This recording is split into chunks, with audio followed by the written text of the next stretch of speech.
Welcome to Sports 56 Happy Hour with Johnny Radio. If you like pina coladas.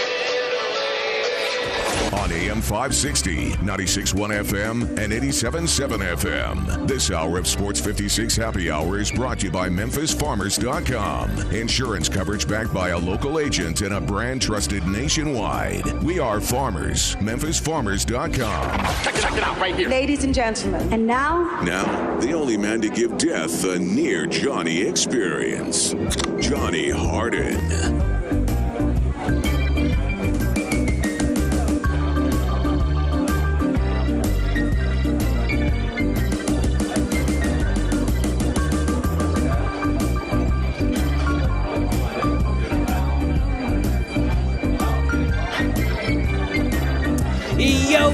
Yo, welcome into a little Sports 56 Happy Hour. It's your good buddy Johnny Radio. My good buddy Gabe Coons in the house. Give us a follow on Twitter at Johnny_radio. Gabe's at G_Coons71. And oh my goodness, we have so much to talk about, people. Like, I'm telling you, I talked about a cornucopia of sports yesterday, right? It's just continuing. We're having a lot of fun. The Titans, by the way, 67129. Call me a moron. Call me an idiot. Because, boy, I was way wrong. The Bills got waxed by the Titans. Wow. But I did hit both baseball games. Congratulations, Braves, up 2-0. Wow. And I have to ask this question. And Gabe Kuhn, I was listening to the end of Sports 56 Middays with Greg and Eli, and that clip that Eli played, I know exactly why that question was asked. And you want to know why? Why?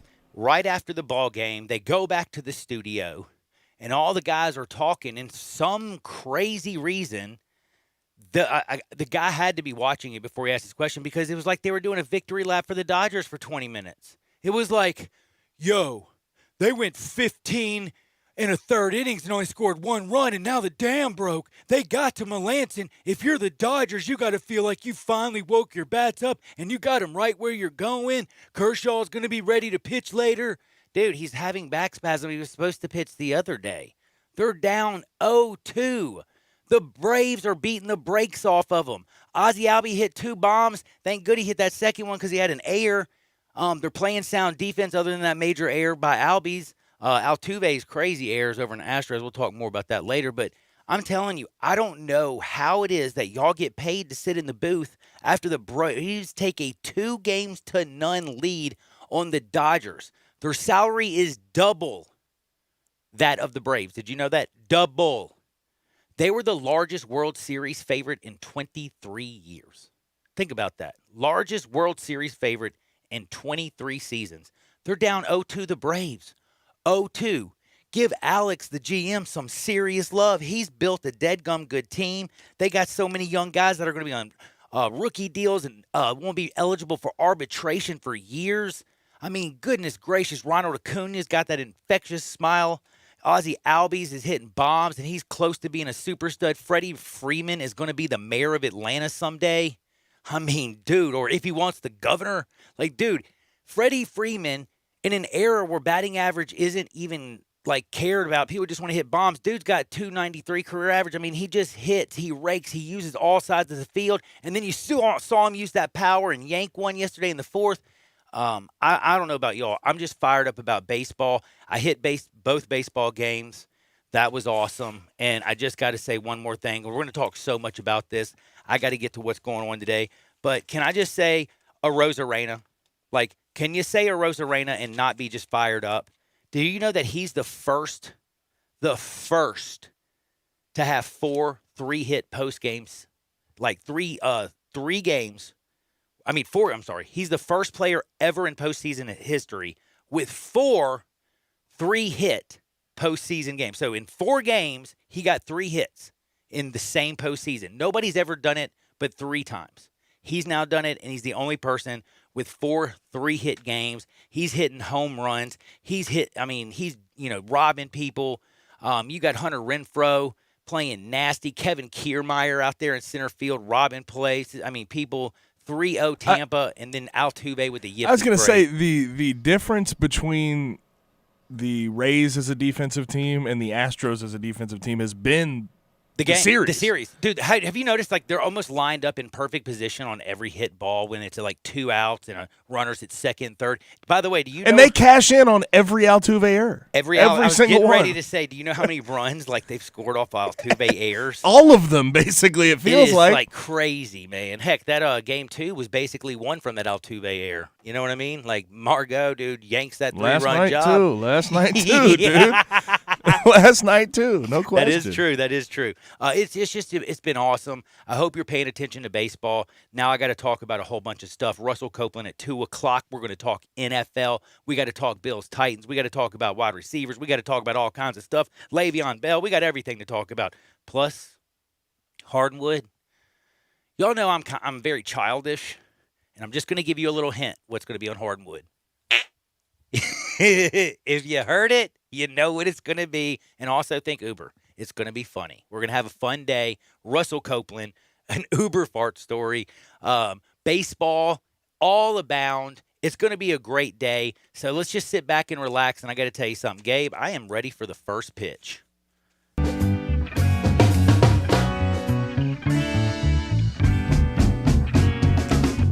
Okay, so let's start in the ALCS. Jose Altuve has just been absolutely killing the Astros as of late. The throwing errors have been ridiculously costly. He lost game 2 more or less for him. Last night, lost game 3.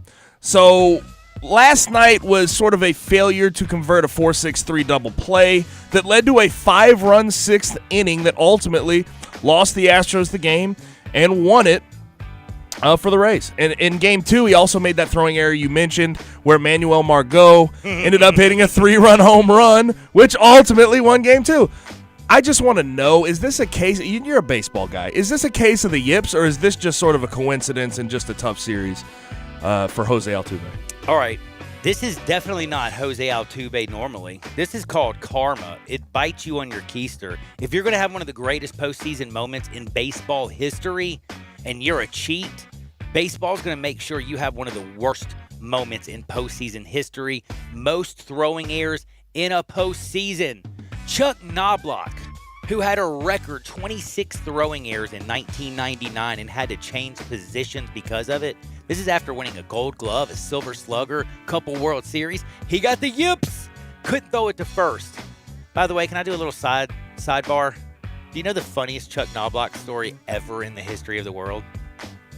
I don't. You're going to tell me, I'm assuming. Okay, he had the yips so bad. Do you know he has the worst throwing error, I think, in baseball history? Have you seen it on bloopers or anything? You know Keith Olbermann, right? Keith Olbermann had kind of been making a little bit of jabs at Chucky Knobloch. And then this was not intentional. It was, again, this is kind of maybe karma. Keith Olbermann was at the game with his mother. Chuck Knobloch had a ground ball hit to second base. He picks it up. He goes to throw it to first base. He throws it 17 feet to the left and over the guy's head and hits Keith Olbermann's mom square in the nose.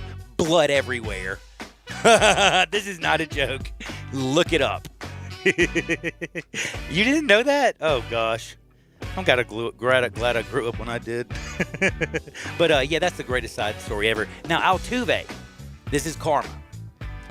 You, again, hit Aroldis Chapman, one of the greatest relievers we've seen, a guy who's hit 104 miles an hour on the gun, and you turn him and pull this ball over the left field wall to send you to the World Series. One of the greatest postseason moments ever. You know what I'm saying? Yes! And again, I told you, baseball will find you, and it will crucify you if you're a bad person, a cheat, or if karma bites you on your keister. And that's what's happening. Because do you know how many errors Jose Altuve had throwing the baseball in the last 2 years? No idea. What's the number? 0. None all season in the regular season. None until this year in the postseason. And basically, this postseason, the Astros can literally look at Jose Altuve and say, thanks, little man. You really did it this time. Not. I mean, it's interesting because he has genuinely lost them their game so far in this series, and it's tough. And I imagine one throwing error is something that you just swipe to the side, but after 3 in the same series, when you're not known for it, you definitely have to start thinking Chuck Knobloch, yips, Dude, and I'm be thinking concerned. Chuck Knobloch all day long. And, I mean, it has to, like, you don't even understand it, because when you watch a guy like Jose Altuve his whole career, and this guy has been basically called Mighty Mouse. I mean, he's the smallest dude. The bat that he swings, you think about power. When he used to, like, when you think about him throwing the ball and turning double play, watch this little guy. Watch how fast he gets the ball out of his hand, and look how fast that ball comes down to first base. And this amazing little dude who's an amazing athlete, the most simple play in baseball, throwing the ball to first base from second base, and right now he can't make it. That's all, don't you think, between the ears? Has to be. I think that's conscience. And one after the other leads you to believe that it's something that he's going to have to get worked out in the offseason, no doubt, because they're down 3-0. I don't think they come back. Dude, I know. You know what I need to do? Make me a webpage for Baseball Shrink, and maybe I can work with him. You? Yeah, I'd be You great sure? with him. I'll give him Positive some you- left-handed cigarettes. He'll be okay. cool as can He'll be. relax. He'll He'll be like, totally oh, man, I don't even care, bro. Relax. Now let's transition to the NFL. Le'Veon Bell has been let go. The Jets continue to spiral out of control, and obviously this release comes after a lot of turbulent times with head coach Adam Gase saying he misused him, so on and so forth. What are some teams that you look at that need to strongly consider picking up Le'Veon Bell? All right, so I read a really good article on CBS Sports today about that, and it's like the 5 best places for Le'Veon Bell. I got to say I disagree with everything. No, not everything. It's a pretty good article, but I am totally stealing this from Swagoo. I was listening to him. Big Marcus Spears said something, and it really stuck with me. If you look at the Arizona Cardinals and the way that they have Larry Fitzgerald and DeAndre Hopkins, and you got Kyler Murray running around like a madman, and their backs, I mean, they're all right. Could you imagine what a all-around, all-time, like all-kind of player would be with Cliff Kingsbury and Kyler Murray with DeAndre Hopkins and, again, Larry Fitzgerald? Because where was he successful? They had a great passing game and a good quarterback in Pittsburgh. This is on another level in a different way because Kyler Murray's scrambling around. He's also a very patient runner. That offensive line, with their blocking scheme, would really work for Le'Veon Bell. And again, I got to say, I'm stealing this straight up from Marcus Spears because I wasn't thinking this. I was listening to, looking, I didn't agree with, the Bears. I loved the Chargers at first because I'm thinking Austin Eckler's injured. You got a young quarterback. You need a good running back who can catch, also run between the tackles to help further development of Justin Herbert. But Le'Veon Bell doesn't want to go help some kid develop. He wants to go win. And maybe Le'Veon Bell could take the Cardinals in the toughest division in football. I mean, they're right there. They're ahead of the 49ers. Might be able to get them up in at least a wild card or fighting and challenging for first place in the toughest division, the NFC West. So luckily for Le'Veon Bell, he gets the double dip on contracts. He gets $6 million. Today, by the way, do you know that? Is What? when he becomes a free agent. So Well, that's when all yeah. the news is going to So- start going out. So he has a $6 million sort of, and he's going to get $6 million off of this contract. Correct. He gets to go double dip. So the way I see it, he's probably going to go get a 1-year contract and then try to get another big contract in the offseason because let's be honest, the narrative's not going to fully switch to, oh, he just wants to win now. He signed with the Jets 2 years ago.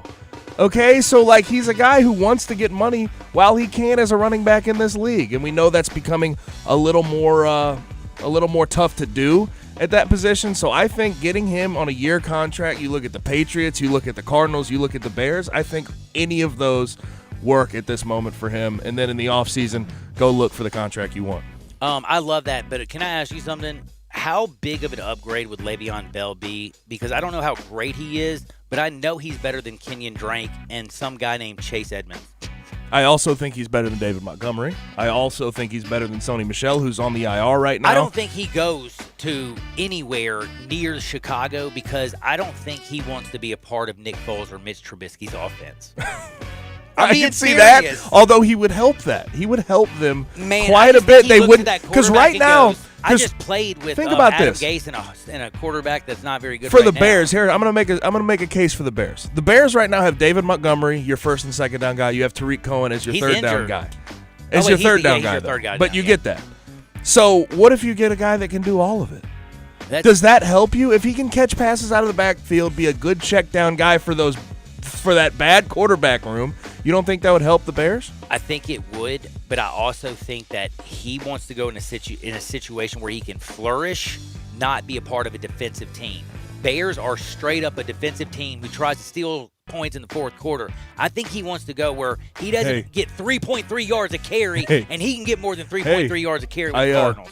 I hear the Steelers still haven't signed a running back Dude, long term. stop it. Mike Tomlin, he already said he don't like that reality TV. You know Oh what? my gosh! So last night, first edition of Tuesday Night Football, in a long time. I think I heard Boy, I Brett missed say that. it By was the the way, early did I miss that 1900s. game? What? Did I miss that game or what? I missed too. I didn't think it would go Holy that cow. direction because the Titans were off for a while. But the Titans, and I mean, I don't mean I went this. practice again. I mean, they hammered the Bills. They beat the brakes off of it. They made Josh Allen. No mercy. Dude, No mercy at all. 42-16 Stiff final arm. score. Wow. 42-16 final score. The Titans did a heck of a job defensively, created short fields for Tannehill and that offense to get through their play action, let Derrick Henry cap off the drives with some rushing touchdowns. And we do have to remember, this team was in the AFC Championship game a year ago. So my question to you is, did last night's game put the Titans into the conversation of being a genuine competition to win the AFC? Let me tell you a little secret. Ryan Tannehill, since he's taken over as a starting quarterback for the Tennessee Titans, is 11-3 in his Titans career. Last night had a 97 total QBR. Jeff Saturday said he thinks he might be the second best quarterback in football behind Patrick Mahomes. And he's talking about if you just look at his play.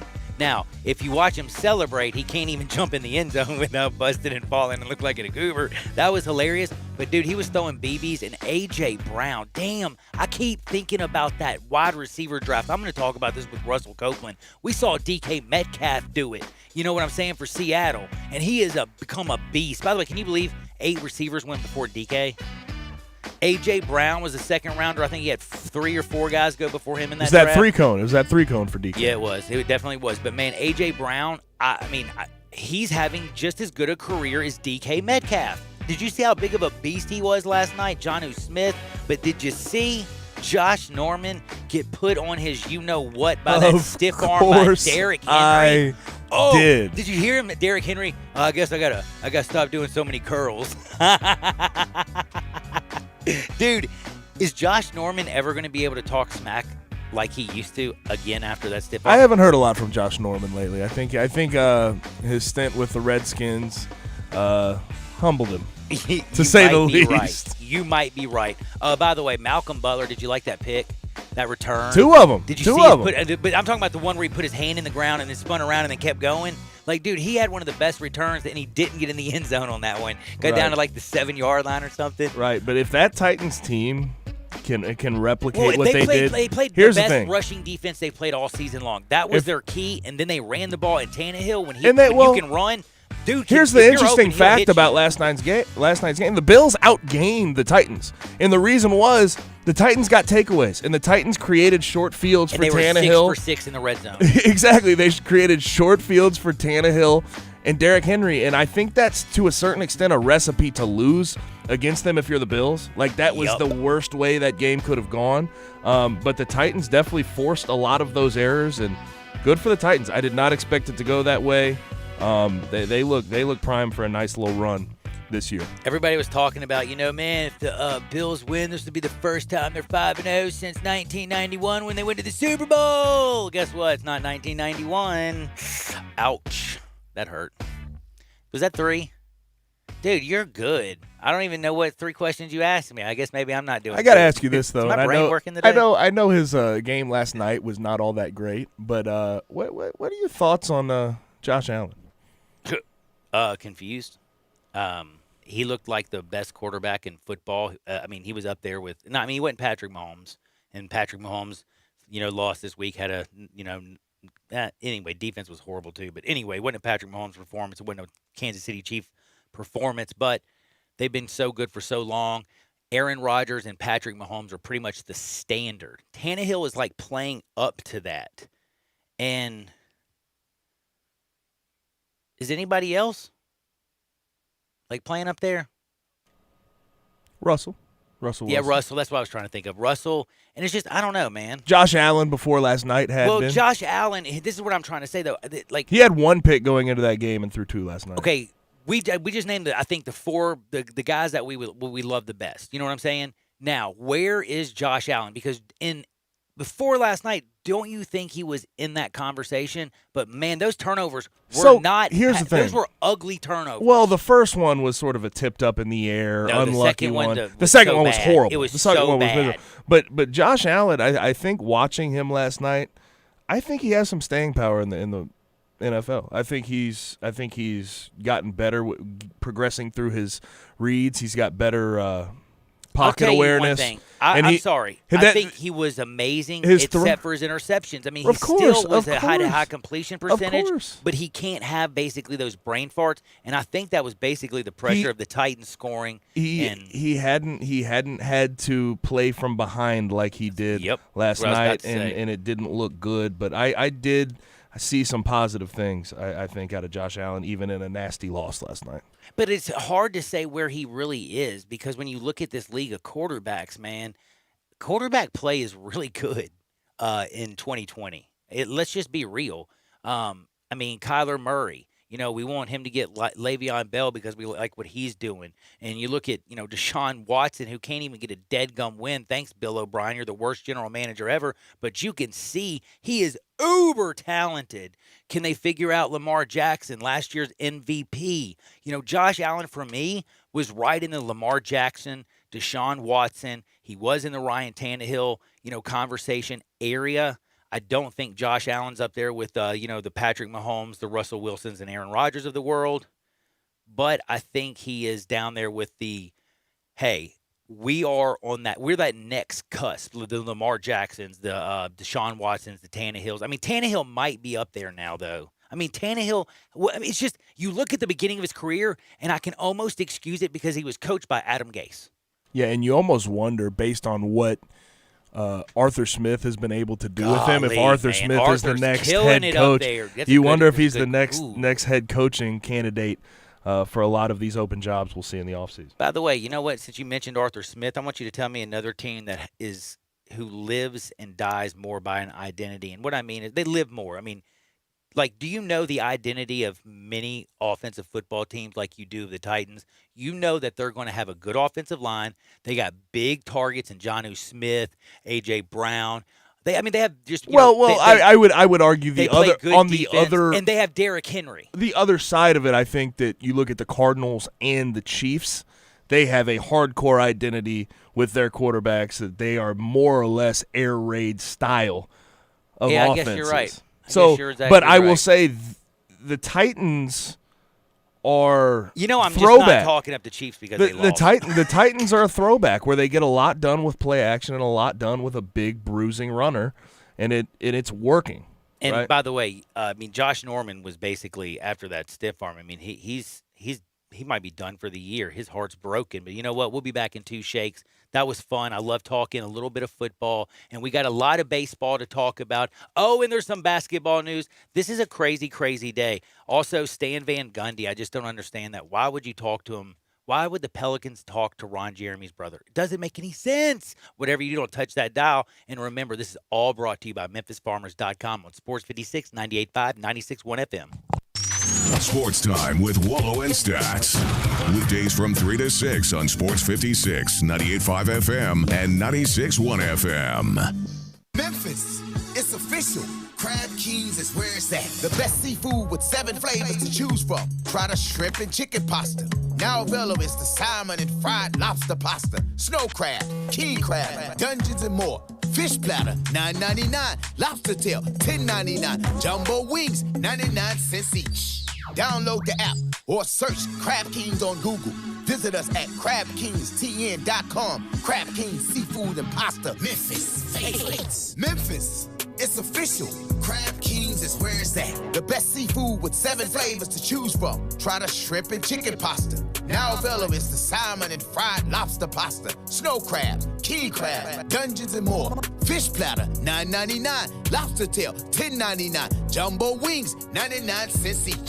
Download the app or search Crab Kings on Google. Visit us at CrabKingsTN.com. Crab Kings Seafood and Pasta, Memphis favorites. Get your gun, Nelly, and saddle up Penelope. It's Western Trading Days at Sunrise Buick GMC. Old-time trading prices on over 800 new Buicks and GMCs, and the Sunrise Used Car Corral has over 150 in stock. Sunrise has rustled up a good-looking herd of cars and trucks under $99.95. Ranch managers have been told to cut prices to the bone. If you're a good person with bad credit, SunriseMemphis.com will help put your brand on one of these little fillies. Come on in and save some money during Western Trading Days at Sunrise. Covington Pike, Wolf Chase, and Collierville. Cars cost less at Sunrise, partner. Brian Elder's Roofing Solutions. Chris Price here for Brian Elder Roofing. The storms we've had over the past several months have been devastating to our communities. The rainy season is ahead. You may have not even noticed the dripping in your attic, water stains throughout your home, or even worse, mold and mildew. Please call Brian Elder Roofing and we will send out our project managers to assess any damage. We will not try to sell you a roof if all you need is a repair. We will measure your roof from outer space. 0% for 60 months, even no payments till 2022 are available with approved credit. If you've noticed missing shingles, water stains, leaks in your roof, call us before you call your insurance company at 867-0303. That's 867-0303, and we will provide a free, thorough inspection of your roof's condition. Call 867-0303. Brian Elder's Roofing Solutions. It's back, the Carhartt Crazy Sale at Frontier Western Store in Olive Branch. Visit Frontier this month for huge markdowns on clearance Carhartt items. The latest fall line just launched, and Frontier is fully stocked. We've got jeans, shirts, bib overalls, jackets, coats, gloves, belts, boots, and more. And to make room for the new items, we've discounted a number of short sleeve plaids and t-shirts. Save up to 50%. All Carhartt jeans are now $5 off. This is the last jean sale of the year, so stock up now for yourself or someone else for the upcoming holidays. Christmas will be here before you know it, so you might as well save some cash now on what you know you'll need. All this month, we are including a buy one, get one half price sale on all novelty t-shirts by Simply Southern, Girly Girl, Live Oak, and more. It's the Carhartt Crazy Sale and more. Frontier Western Store, 5880 Goodman Road in Olive Branch. On the web at frontierwesternstore.com. Family owned and operated since 1967. Welcome back to Sports 56 Happy Hour with Johnny Radio. Kick it over here. This hour is brought to you by MemphisFarmers.com. Insurance coverage backed by a local agent and a brand trusted nationwide. We are farmers. MemphisFarmers.com. Yo, yo, yo, what is up? Sports 56 Happy Hour in the house, Johnny Radio. We got a lot to talk about, and I got something big, man. Terry Davis hit me up this morning. He's like, dude, did you see it? And I was like, the games? Heck yeah, I didn't take my eyes off it. He's like, no, you idiot, the Tigers. And he's like, man, Ohio State. And I went and checked it out. Thank you, Terry Davis. Give him a follow at TerryD515. He joins me every Monday, writes for the Tri-State Defender. Been covering the Tigers forever, and he's a baller shot caller. And the first thing he said was, it's getting real. And I got to say, Gabe, does it feel now like, whoa, there's a schedule? Ohio State's on this jaunt. Like, are you kind of fired up now about basketball, even with everything that's on the table? Absolutely. Nothing like going, though. We haven't even talked about it. Nothing like going from Atlantis, right, to Sioux Falls, South Dakota. Nothing like it. Nothing like it. But, yeah, the Bad Boy Mowers Crossover Classic. It'll take place November 25th through 27th at the Sanford Pentagon in Sioux Falls, South Dakota. There'll be 12 games. One of them will be Ohio State versus Memphis. Yeah, that's going to be pretty awesome. I'm pretty excited. I'm not going to lie to you. I was reading also Jason Munz from the Commercial Appeal talking about the Tigers as well today. He's pretty fired up. And not to mention this recruiting class is coming together quite nicely. By the way, can I ask you a question? Do you know where Sioux Falls, South Dakota actually is? In South Dakota? Well, I mean, like, what? Have you ever been to, like, South Dakota? No, I have like, not. do you know a human being? Like, I know more people with COVID than I've been to the Dakotas. So you're saying the rarest thing we could find is a person who has COVID and is in North or South Dakota? That's a good point. That probably is a great – that's probably why they're going there. They're like, does anybody live in the Dakotas? But in all honesty, I'm not kidding with you. I've never known anybody, and now we're going to have a whole basketball team that's been to Sioux Falls. Interesting. But, yeah, the along with that news, the recruiting class just continues to shine with Sam Iomide. Yep. As well. He just committed, I believe, today. Isaac Simpson's been very happy. It's number let me check this for sure. I think 247 has them at number 3 nationally right now with all of their commits. They obviously got John Camden and Jordan Nesbitt last week, Sam Iomide today, who actually lives with John Camden, one of their other commits. So I'll check on that. I believe it's number 3. Not positive on that, but I believe it is. By the way, the Tigers also, that whole thing, like you said, would you rather personally see Texas A&M or Virginia Tech, the winner of the Ohio State? If you beat Ohio State, you want to go and see, who would you, what would your ideal thing be? I would like to play Texas A&M. What about you? You don't give a dang. I don't know. Put together a schedule. We'll figure it out. We're going to rock and fire. I'm fired up. By the way, if for some reason you want to go, tickets go on sale November 1st. Number of tickets. Looks like it only holds capacity 3,200, so masks are going to be required and social distancing. So if for some reason you want to head out to Sioux Falls, you better go get your ticket. I was correct with Memphis. They are number 3 right now nationally in the recruiting rankings, behind Villanova and Florida State in the 247 rankings at least. Whoa, not bad. My bad. Not bad, huh? By the way, did you know it's called the Sanford? It's the Pentagon. Interesting. Yeah. I mean, you said it, but it's just, I don't know. I thought maybe you misspoke. I had to go look that up. I was like, I thought there was only one Pentagon, yo. But no. There's some stuff in South Dakota. But anyway, it's time for us to get into a little bit of the National Football League. But I got to ask Gabe some very important questions, and this is the most important of them all. Who are do you have your top 5, bottom 5? I have top 5. Okay, that's bottom 5. Bottom 5. What do we say? What are we thinking? No. Jets. No, please. Jets. Giants, just because they're a New York team. Anybody in New York, just not very good. And by the way, the Giants, they're winless as well because it's New York, and then the Falcons you have to also put down there. So who would you rather be if you if you're a rookie coach and you knew you were starting over somewhere? Would you rather start over in Atlanta or New York? Atlanta 100 times out of 100. I think so too. Because think about what you have. I don't know what you think about Matt Ryan personally, but you have Matt Ryan, Julio Jones, Calvin Ridley. You have a lot of offensive talent.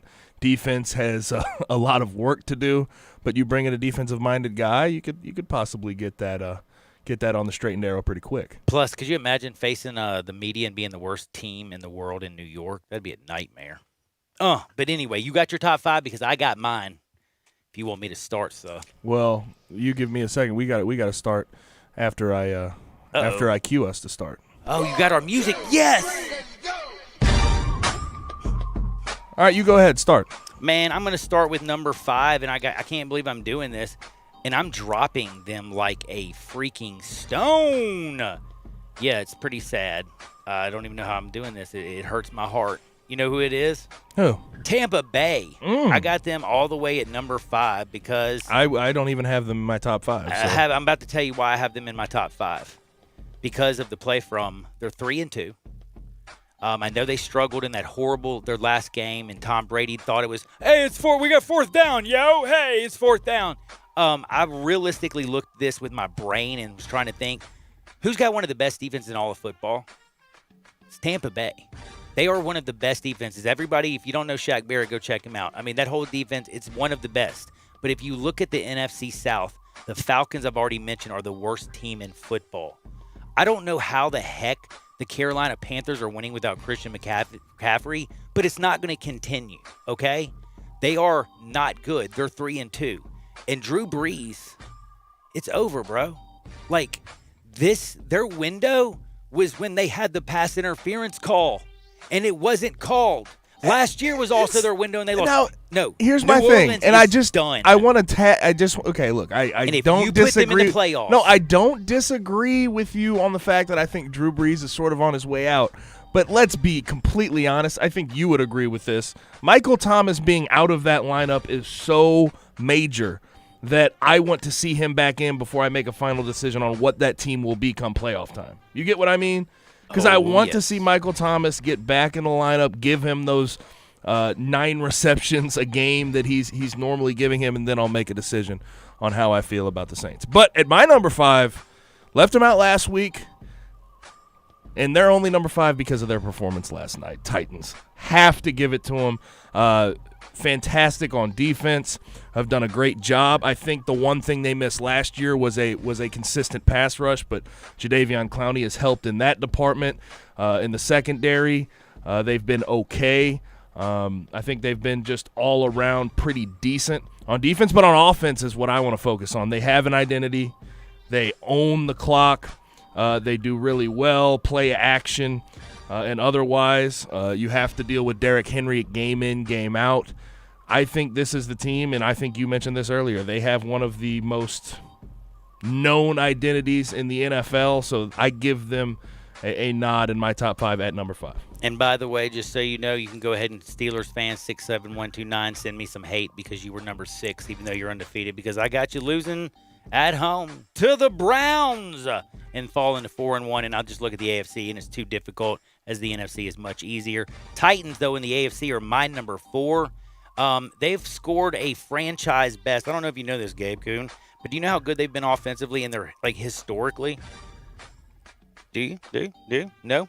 Okay. No, you tell me. Do you know this is the most they've ever scored, even more than the wonderful 1989 when they did the Warren Moon, and they just basically did the run and shoot offense, and Warren Moon chunked that junk all over the place. They scored 121 points through their first 4 games.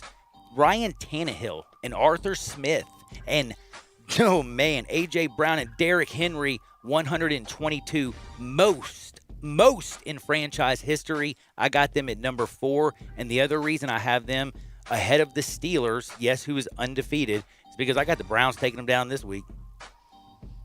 Really? Mm-hmm. Well, Myles at number Garrett's 4, going to come back and smoke them. At number 4, I'm going to go personally here. I'm going to go Ravens. I think the Ravens are still a good team.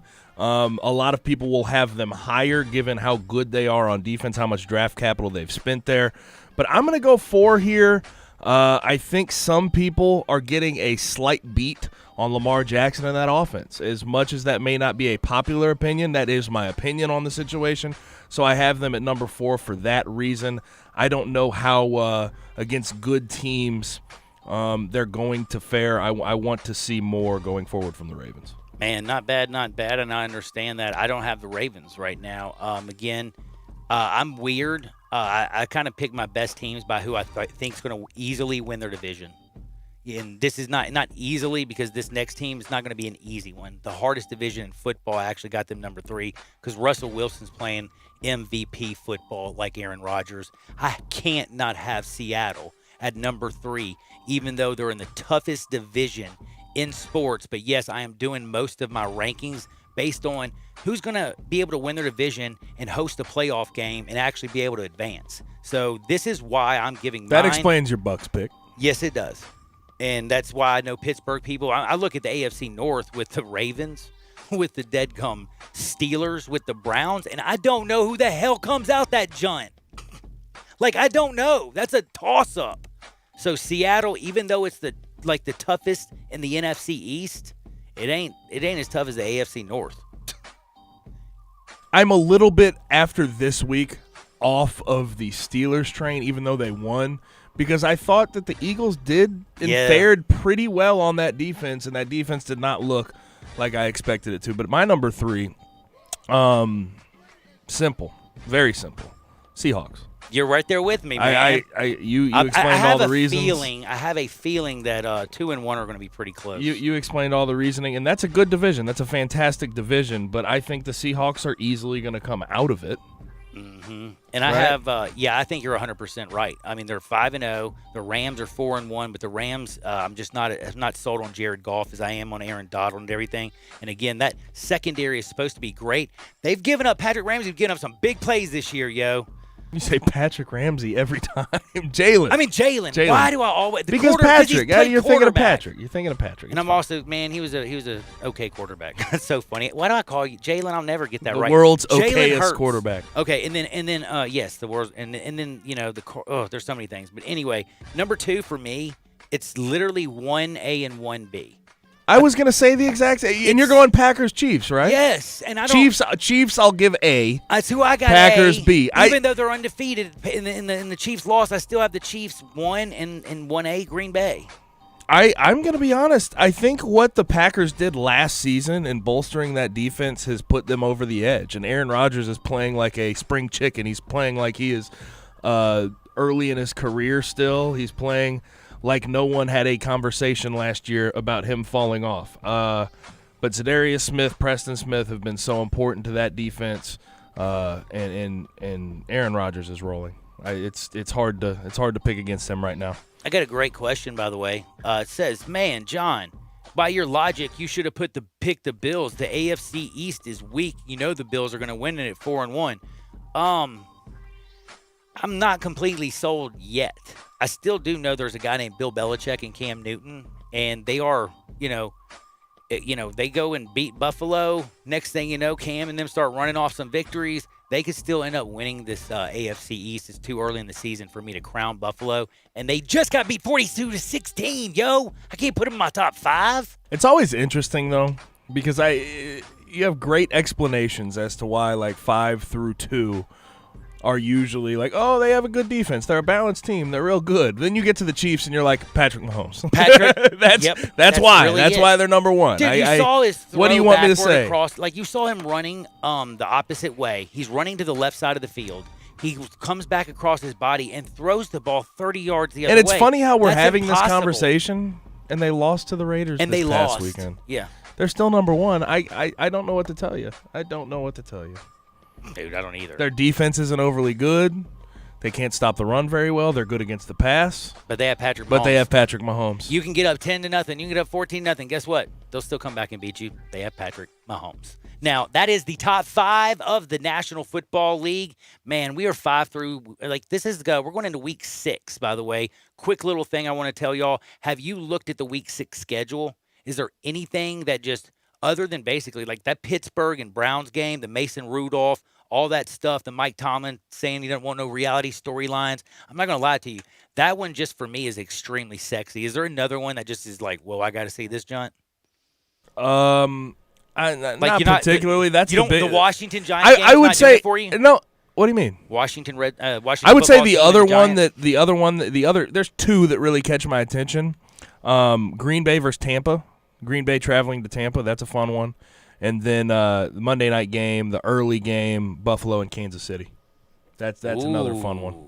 Buffalo, Kansas City on Monday. And I have to admit, dude, I am ready to see Andy Dalton run the Cowboys against that Cardinals team and Kyler Murray at the helm. I think it's going to be interesting.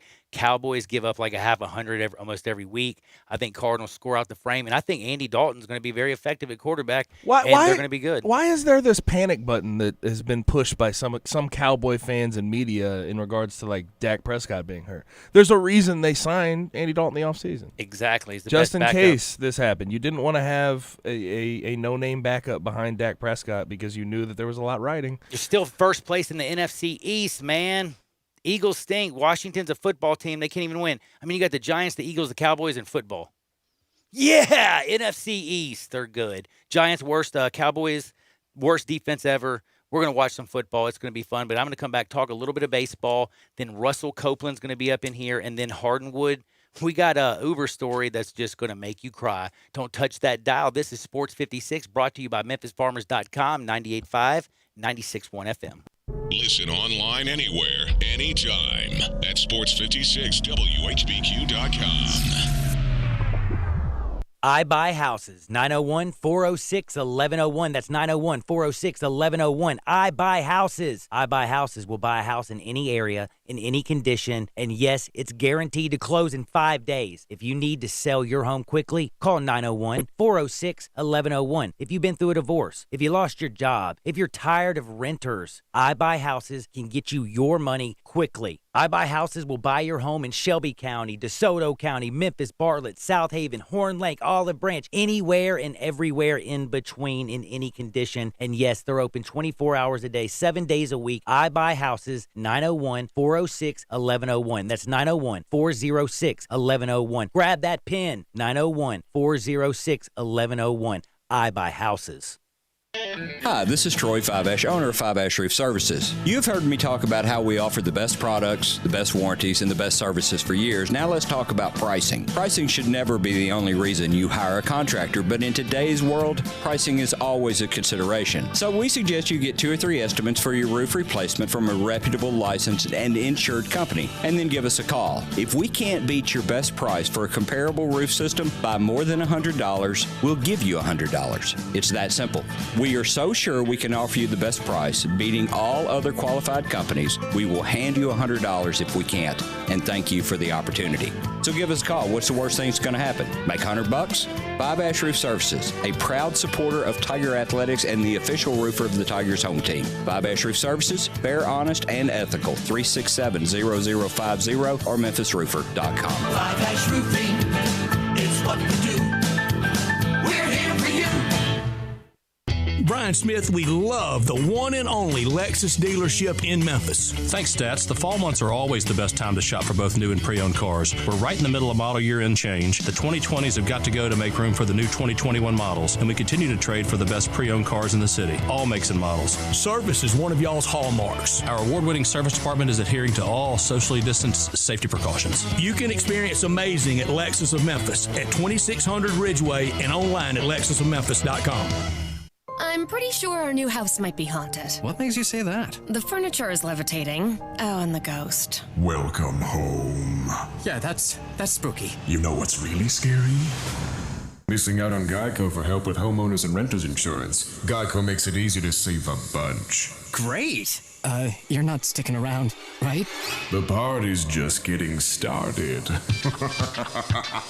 Happy Geico-ing. Call today and see how easy homeowners and renters insurance can be. Welcome back to Sports 56 Happy Hour with Johnny Radio. Kick it over here. This hour is brought to you by MemphisFarmers.com. Insurance coverage backed by a local agent and a brand trusted nationwide. We are farmers. MemphisFarmers.com.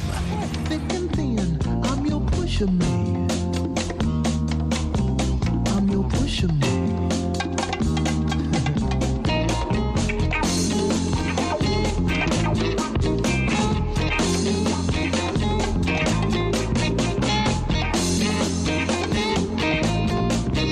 Yo, yo, yo, what up? It's Sports 56 Happy Hour. It's a hump day, 2 o'clock. We got Copeland. We're going to talk all kinds of fun stuff. Gabe Coons with me. Follow us at Johnny_Radio, at G_Coons71. I'm chilling in the Family Leisure Studios where family and fun come together.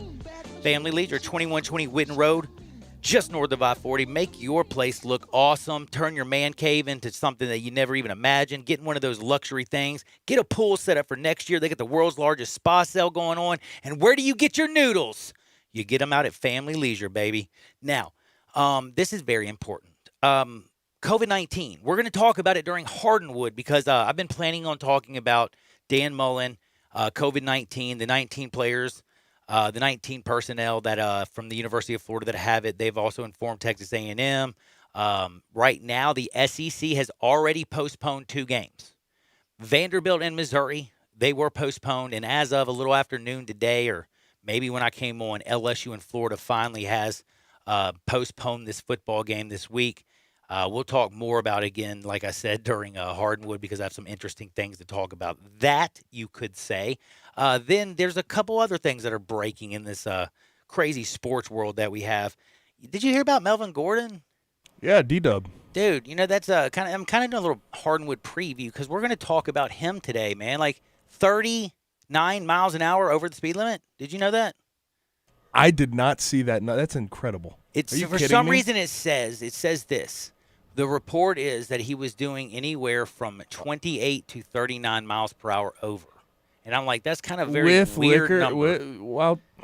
While under the influence. Oh, yes. Sounds like something we're gonna have to break down in hard. Yeah, no. I'm sorry. It says he was ticketed for speeding, and the ticket mark is between 25 and 39 miles per hour. I need to look at my notes. I didn't wasn't going to bring that much information up. He's got court. It's just we'll talk about that. We got LaMelo Ball information.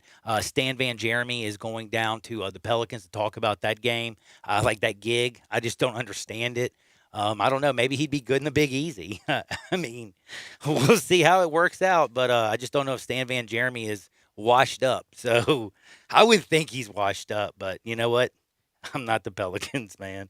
There's so much other things that we got to say. Sean Payton, have you heard about this? Did you hear about him embracing Baton Rouge? Have you heard about this one? I'm still trying to get over you calling Stan Van Gundy Stan Van Jeremy. Oh, I mean, that's right. His name is Gundy. I'm sorry. Oh, yeah. I thought he was Ron's brother. I keep thinking that. It's sorry, my bad.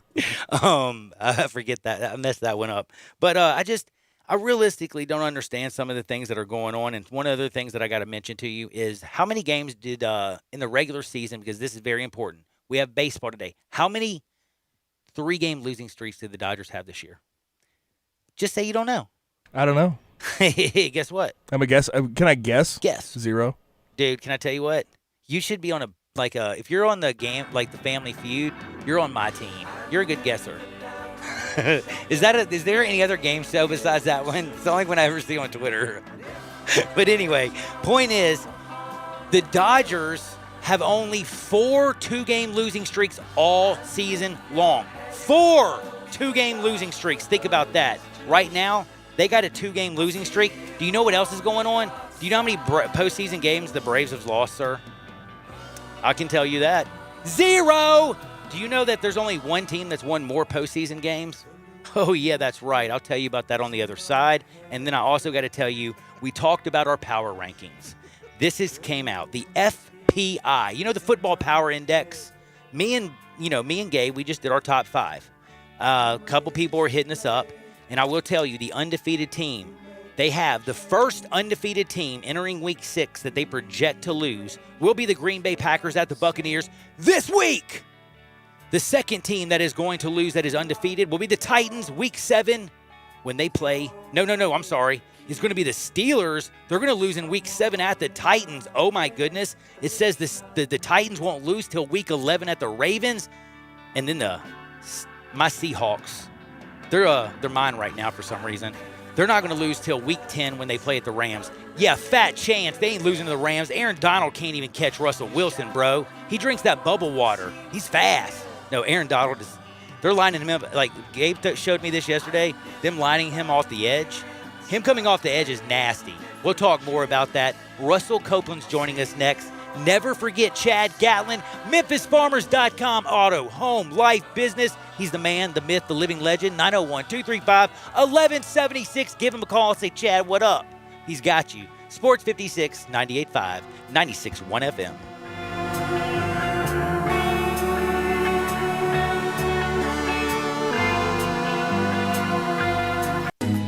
For the ones working tirelessly to keep their coworkers safe. For the ones rising to new challenges. For the ones rebuilding stronger than before. Grainger offers supplies and solutions for every industry. Free access to product specialists, safety recovery guides, and 24/7 support. It's part of our commitment to help you adapt and recover in these challenging times. Call, click Grainger.com, or just stop by. Grainger, for the ones who get it done. Hey folks, I'm Jarrett Carter. My family recently purchased East Memphis Ace Hardware at Quince and White Station, and we're excited to offer the best selection of Big Green Egg and Traeger grills. And then don't forget about our Benjamin Moore Paint Studio and the Garden Center for flowers.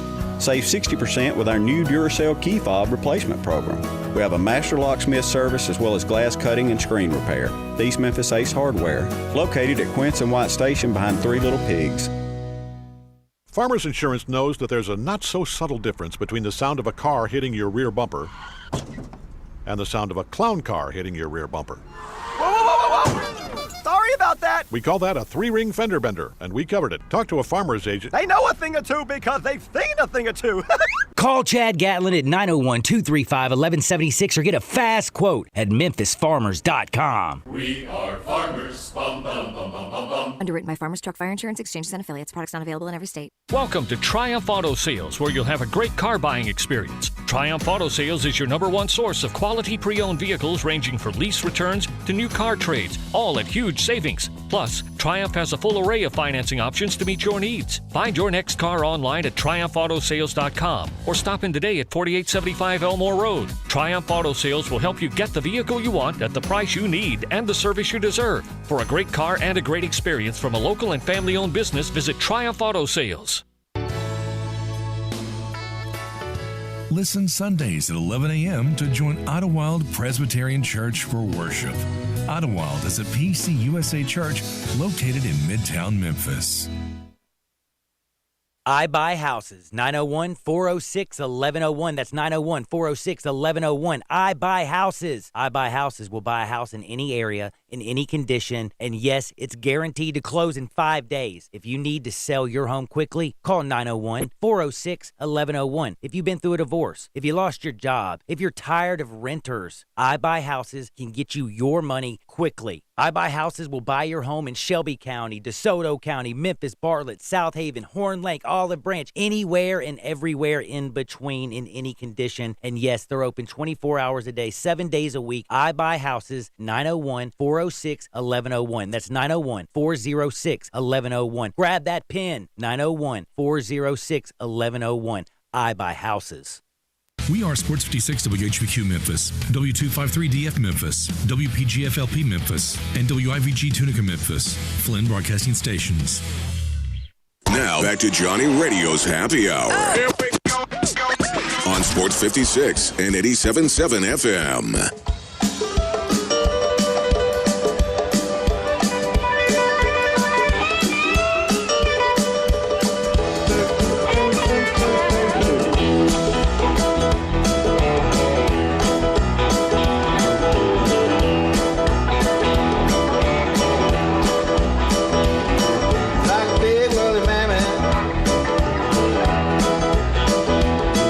Gotta wear that coat. What's up? What's up? It's a Sports 56 Happy Hour. It's 2 o'clock on a hump day, baby. We got Friday's Eve or Thirsty Thursday tomorrow, and then it's Friday, and it's going down for real. But you know what? It's going down for real right now because Russell Copeland's about to join us.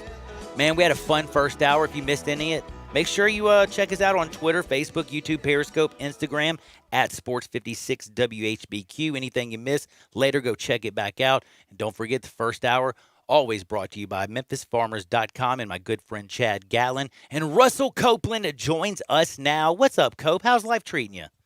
I'm doing well. How are you doing, Johnny? I'm doing better than I deserve. I've had, like I said, I've had so much fun, at least ever since the bubble started. It's been like, I mean, the bubble and then baseball built in and now college and pro football season. Every time I go home, I got 1, 2, 3, 4 games a night, something to watch. It's been a lot of fun. We had Tuesday night football. That was a lot of fun. So I don't know, man, for it being a very tough time, I know for a lot of people, I just have to be honest with you, man. I've been enjoying all the sports. Definitely. You know, it's been a tough past 6 months, you know, for everyone. It has. And, you know, sports is a way for us to relax and kind of get away from some things. So, you know, I said it a couple of weeks ago. Once I saw the SEC open up, it really felt like that weekend.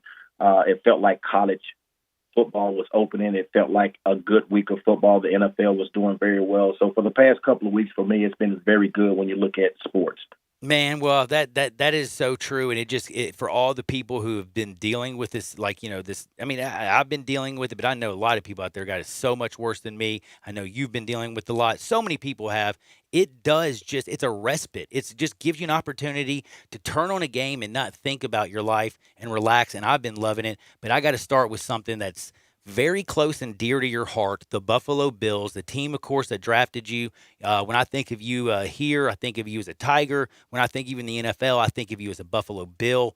And, you know, last night, I know it's painful, but the Bills, they're having a heck of a season. They're 4-1, off to a great start, but they got their brains beat out by a very good Titans team. And I'm just wondering something. Since you played wide receiver, Who would you actually rather have throwing the ball to you if you were on that Buffalo Bills team? Their quarterback, Josh Allen, or Ryan Tannehill, who's basically gone 11-3 since he's taken over the Titans quarterback and had a QBR at 97 last night? Without a question, it's Josh Allen. And the reason why I say that, he is a better passer. He can make every throw. He always gives the wide receiver a chance. You know, they didn't play well last night on all three phases. It just was not a good performance. But even in that bad performance, he threw some dimes last night. Yeah, he's got a threaded cannon. the needle. You know, he threaded the needle. I just think he is a pure passer. When I look at Ryan Tannehill, it's totally different. They have Derrick Henry running the football. They throw to the tight end a lot. He throws some short passes. They get him outside of the pocket. So his success, in my opinion, is predicated on the running game. When you look at Josh Allen, I think a lot of the pressure is built on him to be the franchise of the Buffalo Bills and to lead them to championships and to lead them through championships with his arm. I don't think that's the same pressure for Ryan Tannehill. I just think Josh Allen is a better overall passing quarterback. Man, and I'll tell you one thing. It also, I think, both of them are playing at an unbelievable high level. And I'll tell you one thing. Both of them are kind of coming like to fruition around the same time, because I didn't see this coming out of Tannehill when he came to Tennessee and taking over for Mariota at all, because and I kind of look at now like the Jets and Adam Gase, and I almost kind of wonder if it was Adam Gase. You look at the Buffalo Bills. When they got him from Wyoming, he was such a project. He had the longest release. Look how much they've worked on him. They've shortened his release, and guess what? He can still throw the ball 90 miles an hour, but when he needs to put touch on it or throw the ball out to the flat or something, I mean, he can do it. But when he wants to rear back and let it fly, he can throw the ball as far as anybody in the game. And by the way, did you see him and Patrick Mahomes talking smack to each other? Mahomes said, I threw the ball 83 yards, and he's like, Allen's like, call me anytime you want to have a throw off. So he's definitely got a cannon for an arm. I like your answer. Not bad. It makes a lot of sense. Now, I got to get into something. You talked about when you saw the SEC, and it just kind of brought back that feeling, okay, this is real. We got football back. I got to talk about two former Ole Miss receivers. DK Metcalf, we watched him Sunday night. Russell Wilson, bam, right there. Dude's been a beast. He has been an absolute beast. But if you look at the numbers, you know who has been a beast? His teammate who went ahead of him, A.J. Brown. A.J. Brown went before DK Metcalf. Heck, 8 receivers went before DK Metcalf. My question, though, is right now those two look like the best out of that draft, in my opinion. Who's going to be better from Ole Miss, DK or AJ? Well, when I looked at A.J. Brown coming out, I thought he was the more polished receiver Me when too. they came out of Ole Miss. But when you look at the ceiling, I thought DK Metcalf had the highest ceiling, and I think you have to look at his work, what he's been able to do. I think he has now been able to put all of his raw talents together, and you know, he's big, he's strong, he's fast, he runs around 4.3. So he's been able to put all of these physical attributes together. He's getting off the line of scrimmage, he's running precise routes, he's catching the football, he's using his size and speed to his advantage. So I'm going to say it's going to be DK Metcalf, and he does have that man, Russell, last name Wilson, throwing the football to him, so that makes that makes a huge difference. But I give it to DK Metcalf. Right now, he's third in the National Football League, and he's averaging a whopping 22.6, and he's behind, you know, Hopkins and Diggs. So he's having a tremendous season. You know, and that's how I look at A.J. Brown. He's 6 feet tall. He's like 215, 220 pounds, full-grown man, heck of a receiver. Got great ups, runs great routes, catches the ball with his hands. He is a top-notch wide receiver. I look at DK Metcalf, and we just basically, all you say is, that dude's a freak. They don't get that big. I mean, he is 6'4". He is about 235 pounds. He runs so dead-gum fast. He is so dead-gum physical. I still have not seen a cornerback who can even like try to hold him or stop him from getting off the line. And plus, if you don't give him a cushion, he's going to run right by you. He's just a special talent. And again, like you said, when you got Russell throwing the ball and he's getting open, it's going to be very special. So I'd have to say I agree with you 100% on that one. Now, Dak Prescott, everybody in this world is talking about this. And I just want to kind of throw this out there because I feel like there's somebody who's dodging a bullet, and it's right now the wrong person. Everybody is blaming either Dak Prescott in certain camps, not very many, but I've actually seen some people on Twitter going at Dak Prescott. Oh, you should have signed it. I'm not blaming Dak right now. I sure as heck wouldn't blame him. He's listening to his agent. People are blaming Jerry Jones and the Cowboys. Again, I had to go back and look and make sure I was right. He was offered, the last offer was $175 million, $110 guaranteed. The fifth year was the problem. And I've always, from what I've watched and learned and the people I've talked to in my life, basically that fifth year that's not guaranteed. If you're no good, they're going to cut you. If you're good, you're going to be, after year 4, working on your new deal and an extension. So it's going to change. So you'll be back at the negotiating table. You don't let, in my personal opinion, a client walk away from $110 million guaranteed.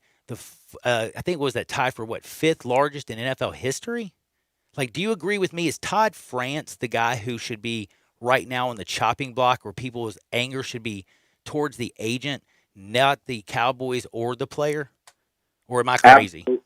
Absolutely not, Johnny. And Ooh. I'm not going to say anyone should be at blame. Okay. But when you look at Todd Francis, he works for Dak Prescott, and his job is to be able to get his player the best contract and what fits on the market and make sure that he gets taken care of with guaranteed money. So this is what I'm going to throw at you. When you look at the market, you have to look at what the quarterback market was at. And I'm not going to talk about the last 4 or 5. I'm not going to talk about Patrick Mahomes. I'm not going to talk about Russell Wilson, Big Ben, and Aaron Rodgers. They are the elite class. I'm talking about that second-tier class that's getting close to being elite. When you look at Kirk Cousins, $33 million a year. He just got an extension for $66 million.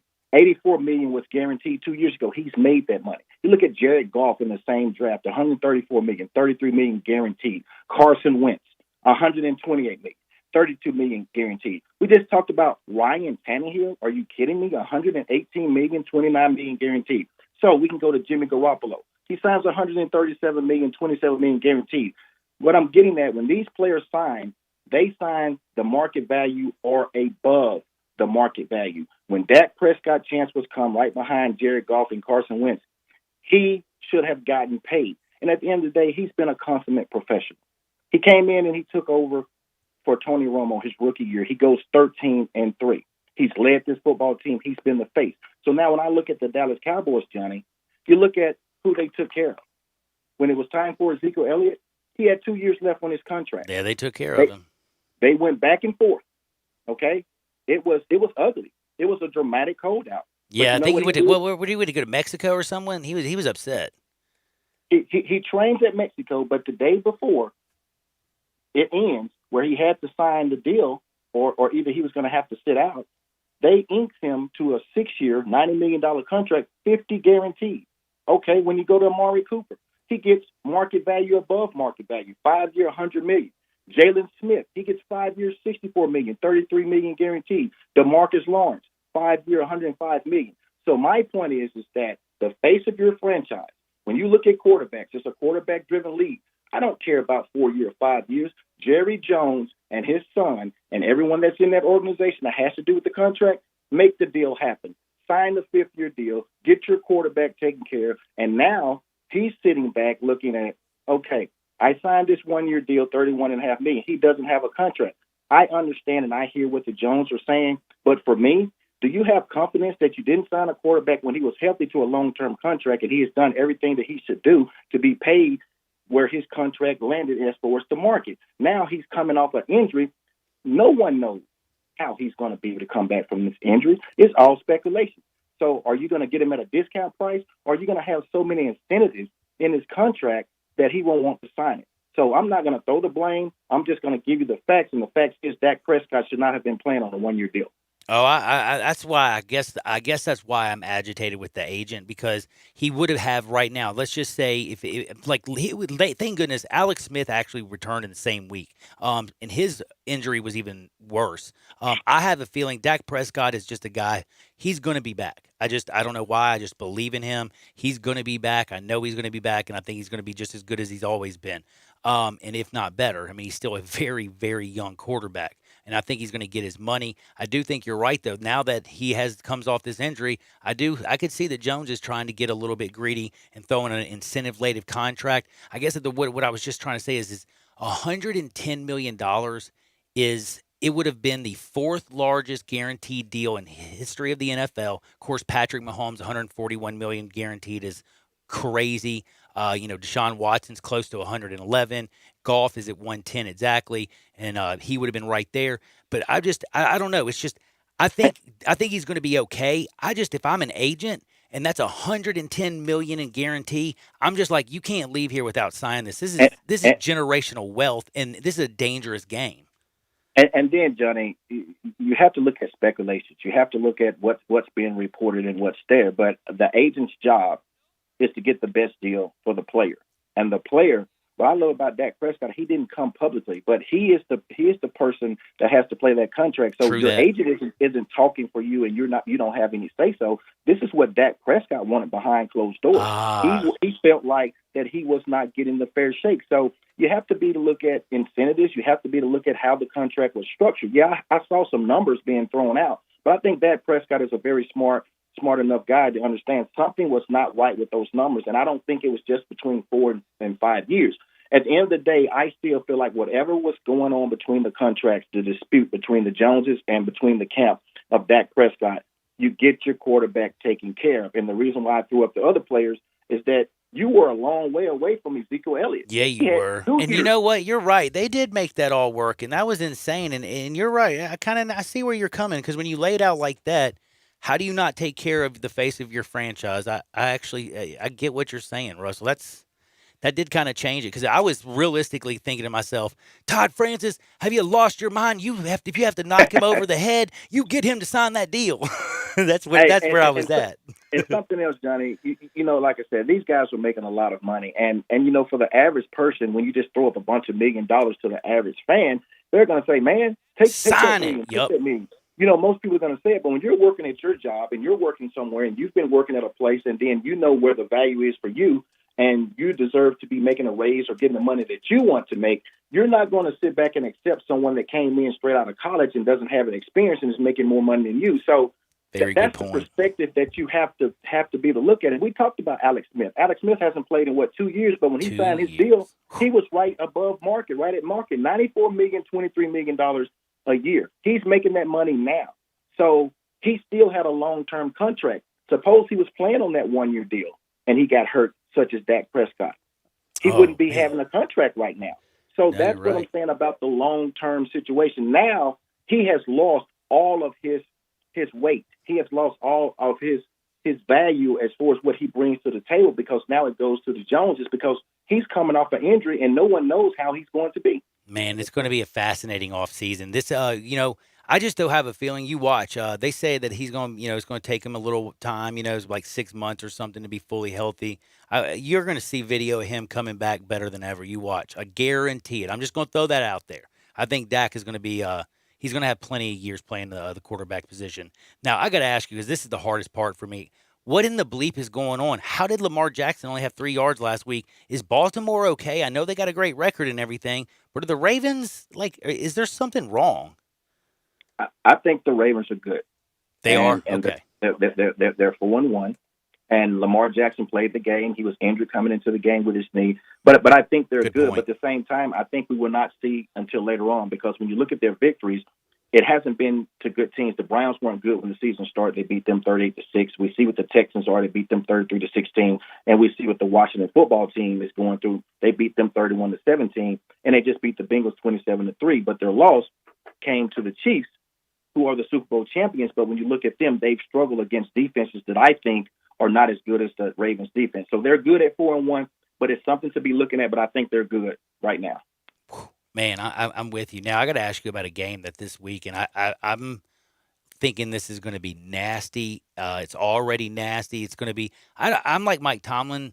I don't think it's going to be any reality TV type, stuff. There's not going to be a fight, because Mason Rudolph is not going to be on the field. But Myles Garrett, I think, is going to come out with his hair on fire, putting a lot of pressure on Big Ben. I think it's going to be a great game watching the Browns wide receivers against the secondary of the Steelers. I think it's going to be fun just seeing how Baker Mayfield fares, against, his counterpart Ben Roethlisberger, who has a bit better game.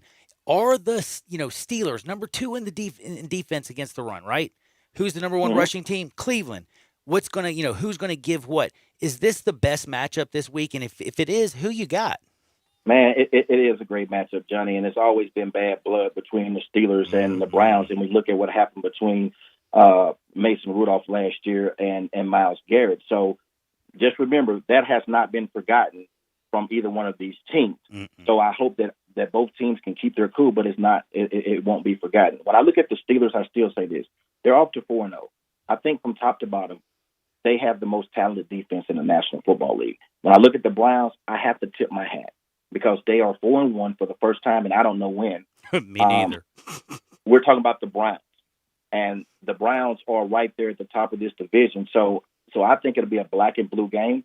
And when I look at it, it's going to come down to Baker Mayfield. And the reason why I say that is that they're going to stop the run. You don't have Nick Chubb, so you got to have Kareem Hunt, and Ernest Johnson is looking good as well. But they're going to try to stop that run and make Baker Mayfield beat them. And I think that's going to be the difference in the game. Can Baker step up? Can they roll him outside the pocket? Can he be able to hit his weapons without turning the football over? But I just like the Steelers. I like the Steelers top to bottom. I like what Big Ben has been able to do with their wide receivers. He's spreading the football around.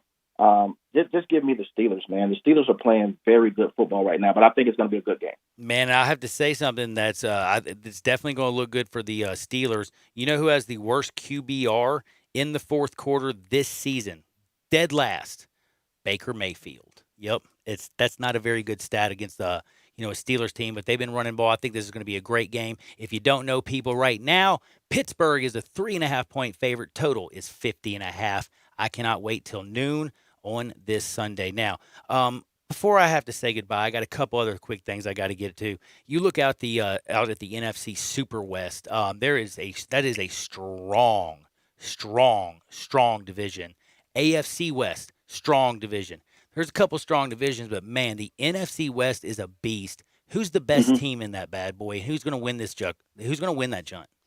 I said before the season it was going to be Seattle. They're 5-0 right now, and I said the Rams would be the wild card. Ooh. I do like the competitive nature of the Cardinals, but those teams are playing the way I thought they would play. I thought the Rams would get back into it, but who's playing better than Russell Wilson? And we talked about DK Metcalf. We talked about their running game. Their defense needs to get a little bit better. But Pete Carroll always has his football team ready to play. And give me the Seattle Seahawks, but I still think the Rams will be that playoff team out of that division. Never thought I'd ask you a question like this. Tampa Bay and New Orleans, both 3-2, same division. Which quarterback do you trust to get this team to the promised land? Drew Brees and the Saints or Tom Brady and the Bucs? Well, you got Tom Brady, who I think is the GOAT, period, and you have the statistical GOAT and Drew Brees. I mean, he holds pretty much every record in the statistics of throwing the football. I'm going to go with Sean Payton. Sean Payton and Drew Brees, they've been together for 14, 15 years. When you look at what Tom Brady, he's coming into a new system, and he's had so many injuries. He's been decimated, learning the system, learning the players. Leonard Fournette comes aboard, he's hurt. LaShawn McCoy is your third down back, he's hurt. You lose your tight end, O.J. Howard. Mike Evans has been banged up with an ankle. Chris Godwin has been banged up. So he hasn't had a chance to have the continuity with his players with a new team. And you look at Sean Payton and Drew Brees, they've had Michael Thomas, so they had to get used to Emmanuel Sanders filling in. And I think they've done that. You look at Emmanuel Sanders the other night, he had 12 catches. So give me Drew Brees. I love it. Drew Brees because he has the continuity with his players, and he also has a working relationship with Sean Payton. I like that. And plus, when Michael Thomas gets back, it's going to look better than it did this past week. Now, Le'Veon Bell, this dude from 2014 to 2017 had the most yards from scrimmage. Think about this, 6,737 yards. He was arguably one of the best football players to get on the field, to put on the uniform, to just don cleats, to just get on that field every single Sunday. He was must-watch football. He had AB out there, Le'Veon Bell. They were all doing their thing. Is he just not any good? Or was it the Jets organization, and whoever picks him up is still going to have a very solid football player? Well, I think it was a bad marriage from the start when he goes to the Jets. But from a financial standpoint, he gets $27 million guaranteed. The Jets simply are not a good organization under Gase as far as a football team. They're not winning football games. And he has a lot of yardage coming in. He had a lot of miles on the tires coming in. When you look at it, last year he had 3.2 average. He had less carries than he was with the Steelers, but he still has 66. I think he's 28 years old. He's getting close to that 30-year mark, which is the benchmark for running backs. They throw him in the pasture and throw him away when they get 30. I think he still has some years left, but I think it's just time for him to get away from the Jets. I mean, he's not going anywhere with the Jets. The Jets aren't going anywhere as a football team, and I think that he could possibly go back to his old team, the Steelers. I look at the Chargers. I look at the Bills. I look at the Bears. I think he could go to any one of those teams there and do well. And if I was him, I would rather go to a team that has an opportunity to go to the playoffs. He's got a couple of years left, but he's not the same back that he was when he was at Pittsburgh Steelers. Man, I am so with you. He's definitely not the same. But I will say, if he goes to a place like Arizona with Kyler Murray, don't you think with Larry Fitzgerald and you got, DeAndre Hopkins out there and Kyler Murray doing all of his stuff, I mean, if you can get a back on a linebacker, you could make Le'Veon Bell awesome. And plus the patience that he runs with, I could just see that's such an upgrade, in my personal opinion, from Kenyon Drake. And I think he could go well with Kenyon Drake. When you look at Kenyon Drake, it's so amazing how the show has been going today. Kenyon Drake is one of those players that had the same similar injury as Dak Prescott in college, so he came back. So just whoa, I didn't know that. That's right. I forgot all about that. Good man. That's just the way the show's going.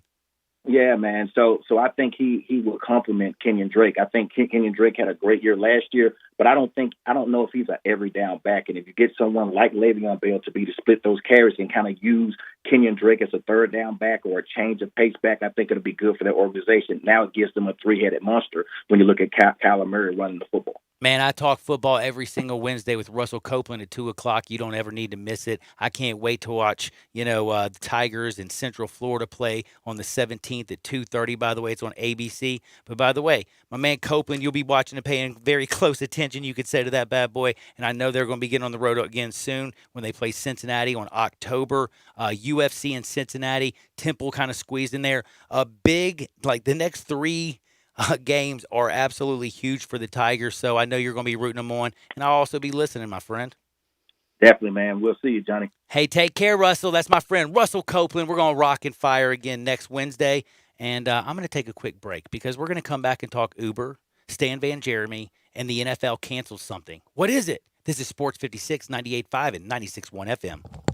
Memphis Tiger fans, catch the Blue and Gray Show with John Stacey and Drew Barrett, Sunday nights from 5 till 7, right here on Sports 56, 98.5, and 96.1. Brian Elder's Roofing Solutions. Chris Price here for Brian Elder Roofing. The storms we've had over the past several months have been devastating to our communities. The rainy season is ahead. You may have not even noticed the dripping in your attic, water stains throughout your home, or even worse, mold and mildew. Please call Brian Elder Roofing and we will send out our project managers to assess any damage. We will not try to sell you a roof if all you need is a repair. We will measure your roof from outer space. 0% for 60 months, even no payments till 2022 are available with approved credit. If you've noticed missing shingles, water stains, leaks in your roof, call us before you call your insurance company at 867-0303. That's 867-0303, and we will provide a free, thorough inspection of your roof's condition. Call 867-0303. Brian Elder's Roofing Solutions. Brian Smith, we love the one and only Lexus dealership in Memphis. Thanks, Stats. The fall months are always the best time to shop for both new and pre-owned cars. We're right in the middle of model year end change. The 2020s have got to go to make room for the new 2021 models, and we continue to trade for the best pre-owned cars in the city, all makes and models. Service is one of y'all's hallmarks. Our award-winning service department is adhering to all socially distanced safety precautions. You can experience amazing at Lexus of Memphis at 2600 Ridgeway and online at lexusofmemphis.com.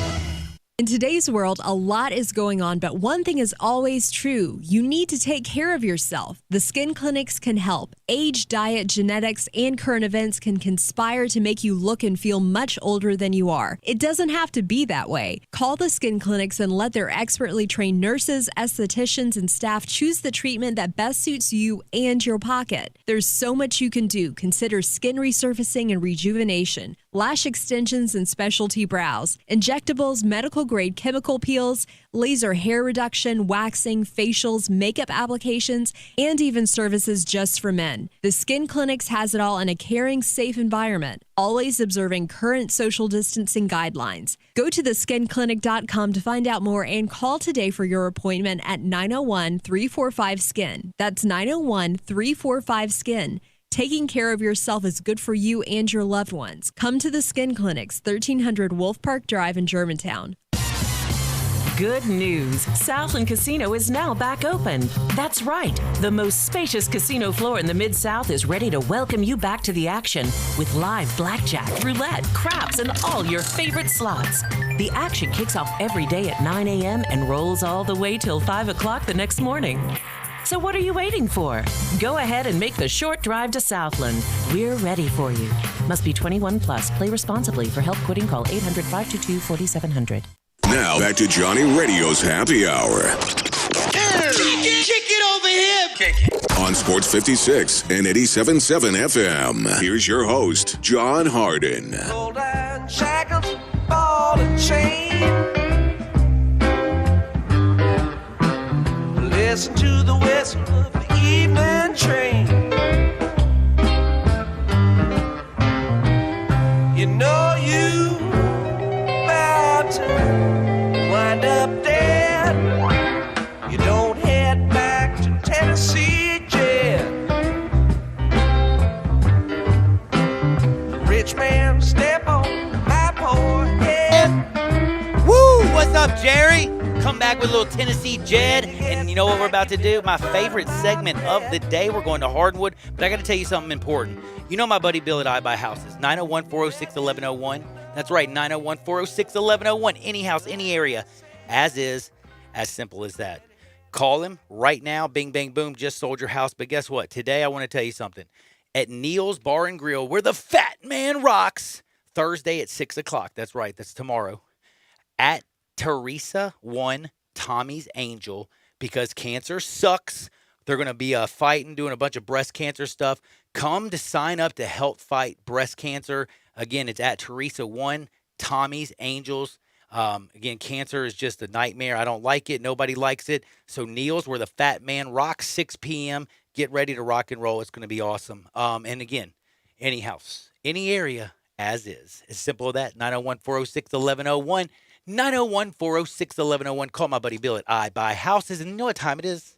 It's time to go to Hardenwood. This is Access Hardenwood. The world has lost its mind. Stan Van Jeremy is... Like, could you imagine him in the Big Easy? Like, dude, that is just danger. Stranger danger, stranger danger. Dude, I wouldn't like that. Like, and by the way, the poor ball kid would have to play with Stan Van Jeremy. No. Where did you get away? Where did you come up with Stan Van Jeremy? Is this like a you ever John? Watched, is this a John Harden Holmes original? Show? Probably. I don't know. I don't think so. No, I think I've said this for years, so I probably No, I'm heard saying, it. is it? Oh, okay. So you heard it. I probably elsewhere. have. I steal probably everything. I don't You know he know. has a real brother. Yeah, it's Stan Van Gundy. Yeah, Stan and Jeff. Stan and Jeff. Yeah, Jeff, Yeah, the one that's Jeff. holding on to people's ankles. It's not Ron. But if you realistically look at Stan, especially when he was with the Pistons, bro, when he was rocking that thick what do you call that? The 70s stash. Like, I guess so. Yes. 70s stash. Tell me he did not look just like Ron Jeremy. So it's the stash from a certain type of motion picture that you're referring to. Exactly. He Okay. looks exactly like he could be like Chris Farley's double because he has a twin. Have you seen Chris Farley's brother do his stand up? No. It's amazing because he looks just I like Chris haven't. Farley.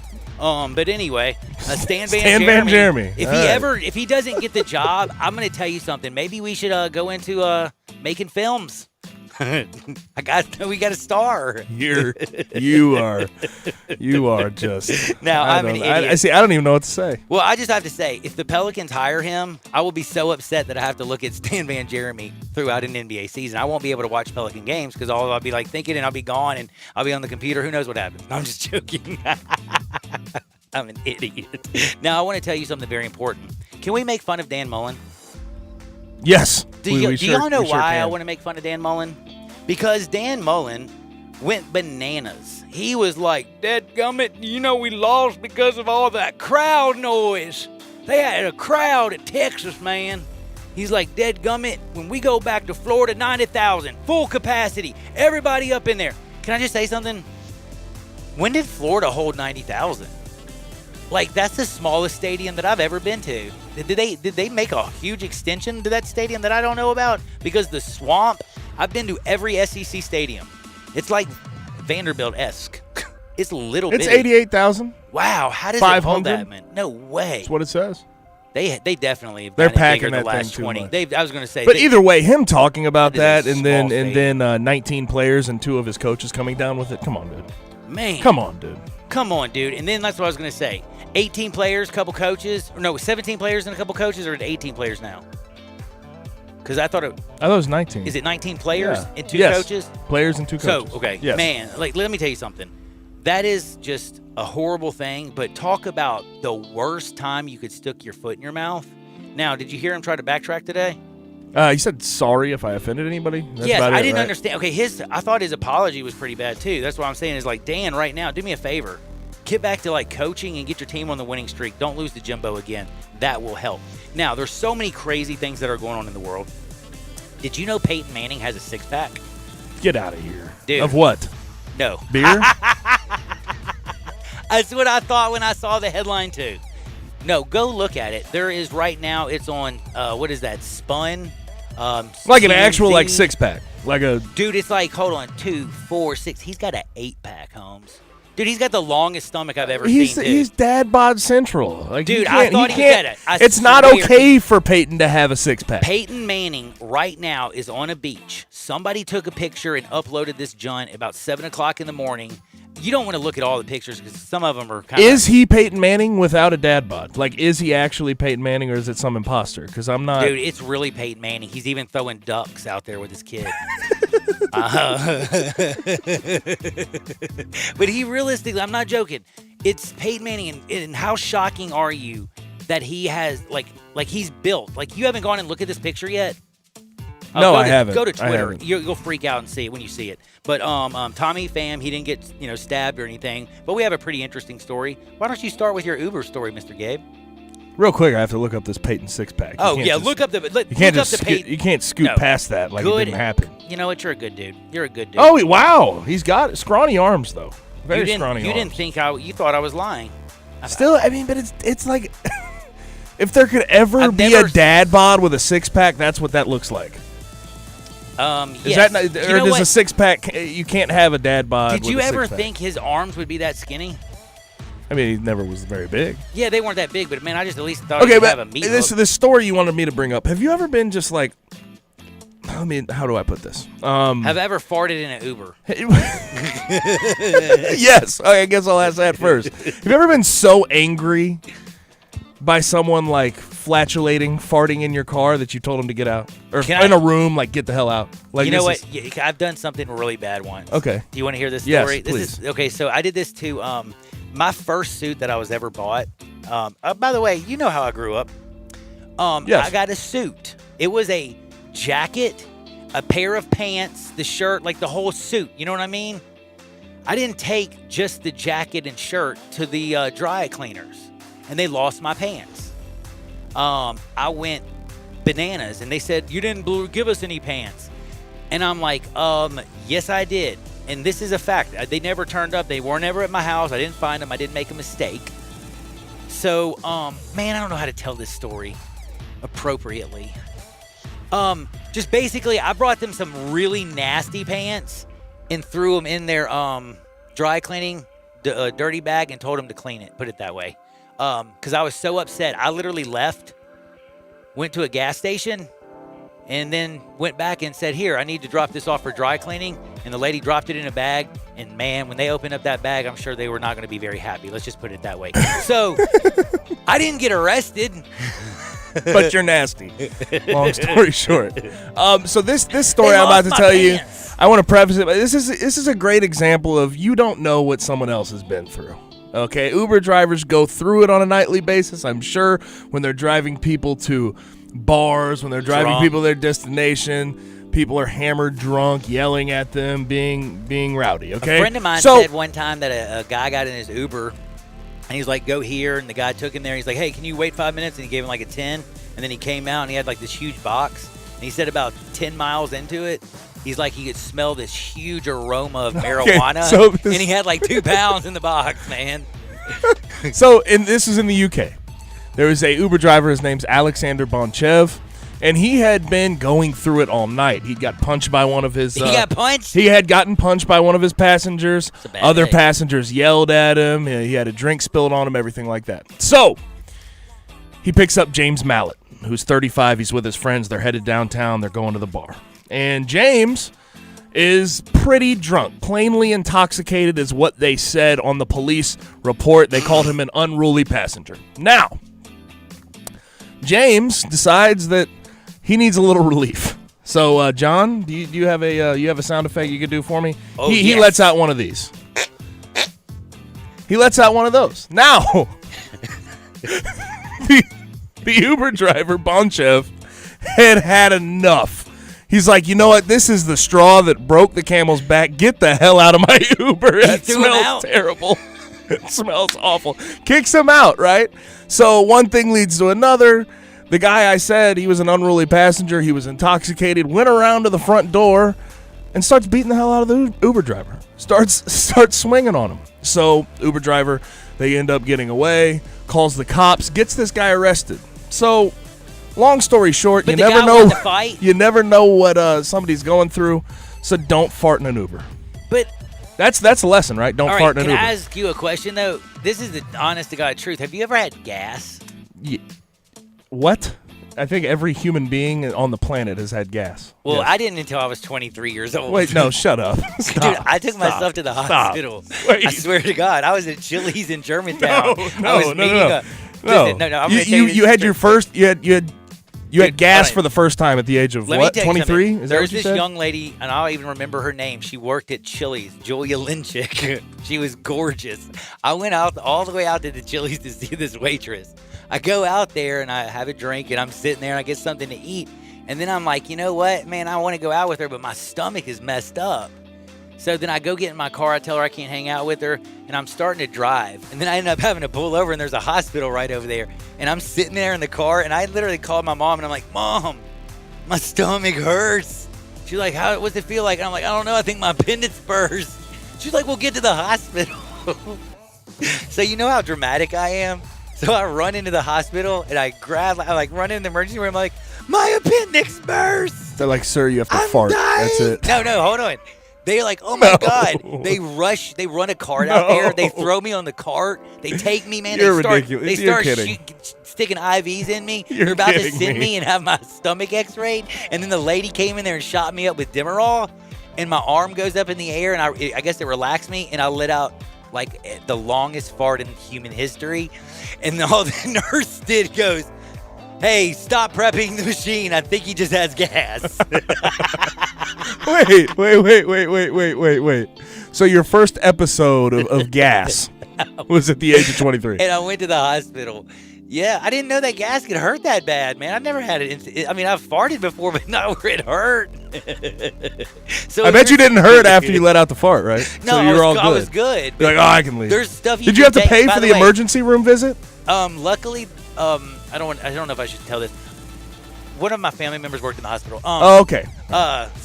You're but good. Anyway, yeah, just forget that didn't happen. But either way, long story short, for the story I told, don't fart in an gas Uber. X. No. The doctor told me, hey, if you ever have a stomach ache, first thing, go to Gas X.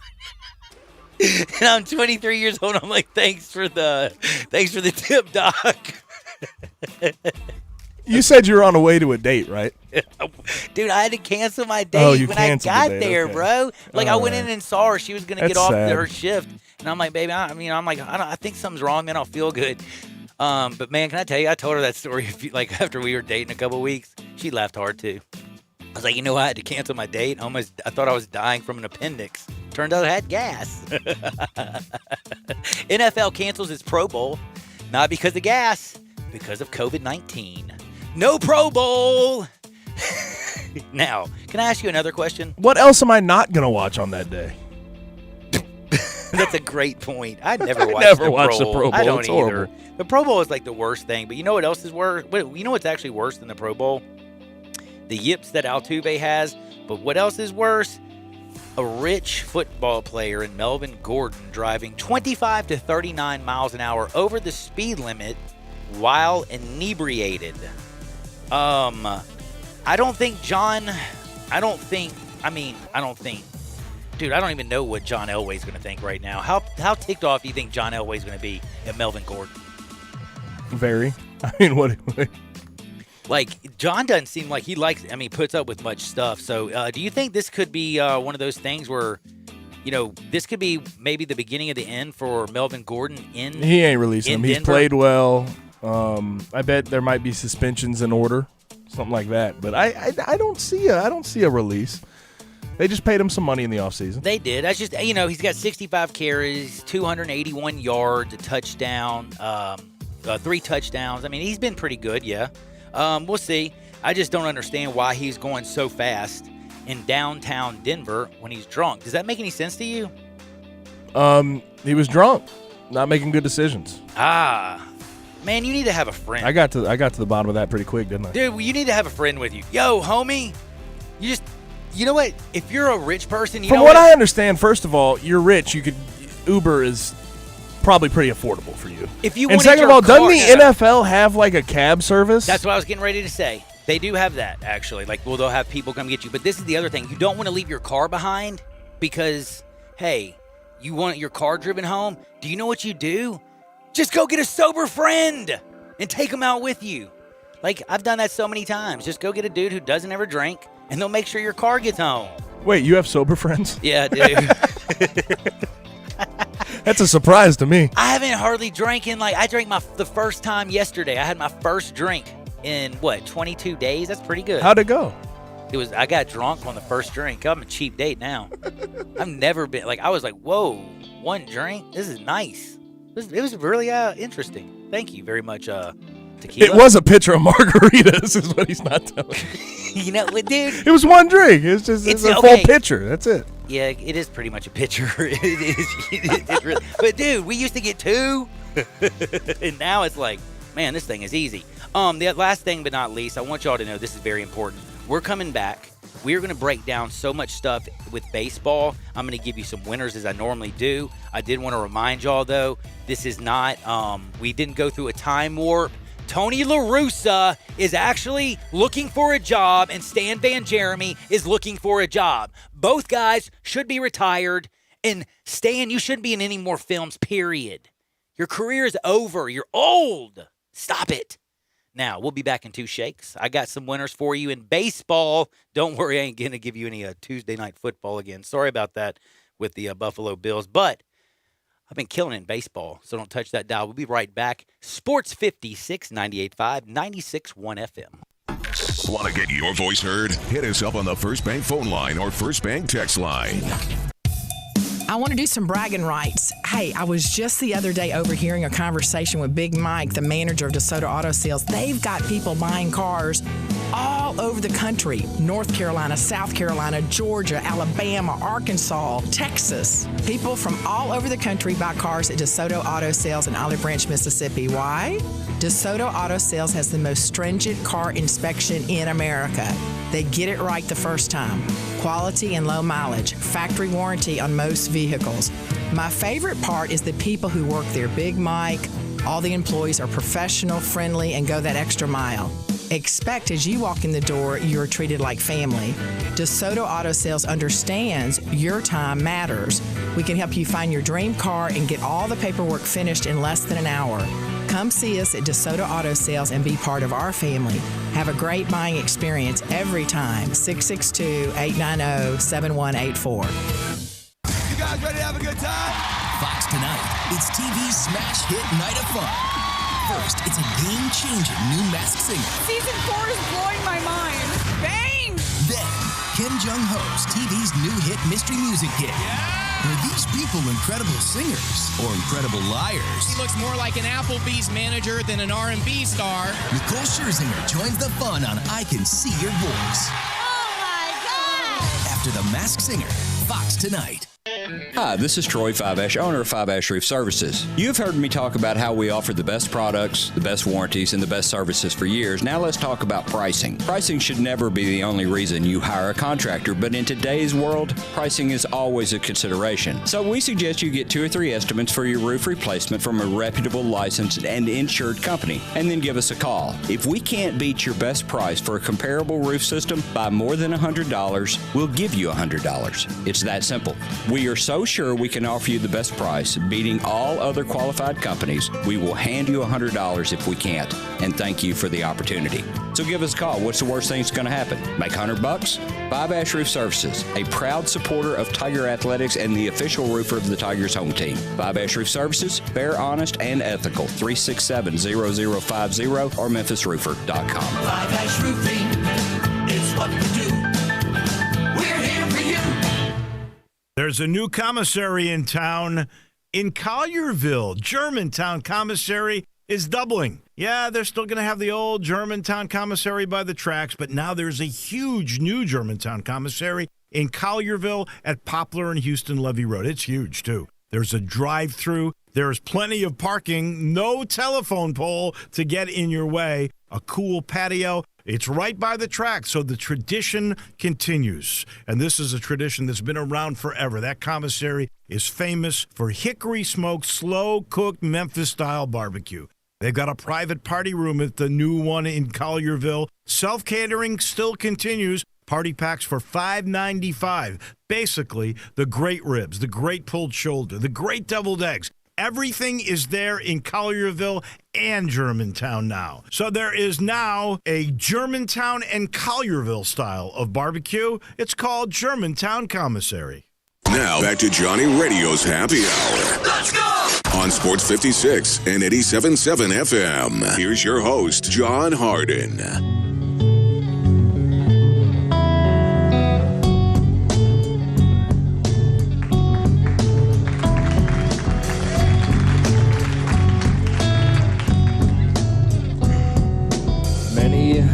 Scaled the grand old face of the plateau. Some belong to strangers and some to folks you know. Holy ghosts and talk show hosts are planted in the sand to beautify the foothills, shake the many hands.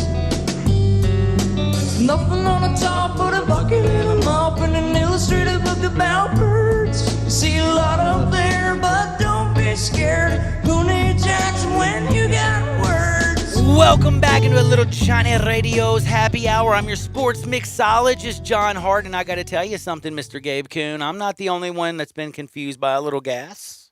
That's right, 67129. We rushed my daughter to the hospital one night. I bet it was raining and they were scared to death. She was in pain because I was in pain and I was scared. And they said, oh, it's definitely in her appendix. The way she was curled up in the fetal position, we knew it was her appendix. Turned out to be gas also. But if you don't know anybody, it cost about $2,000 a fart. Good text, and thank you very much. Now, I got to bring up something very important, but that's baseball and winners. But Gabe has some breaking news. Sure do, from Brett McMurphy. The NCAA has officially approved that no win requirements will be in play to play in a bowl game. So all 127 FBS football teams playing this fall are immediately bowl eligible. What? Now, what? The bad part of this, and obviously y'all are saying, oh, well, that's horrible anyway. Like, you're not going to be able to decipher. It doesn't really mean anything to be in a bowl game.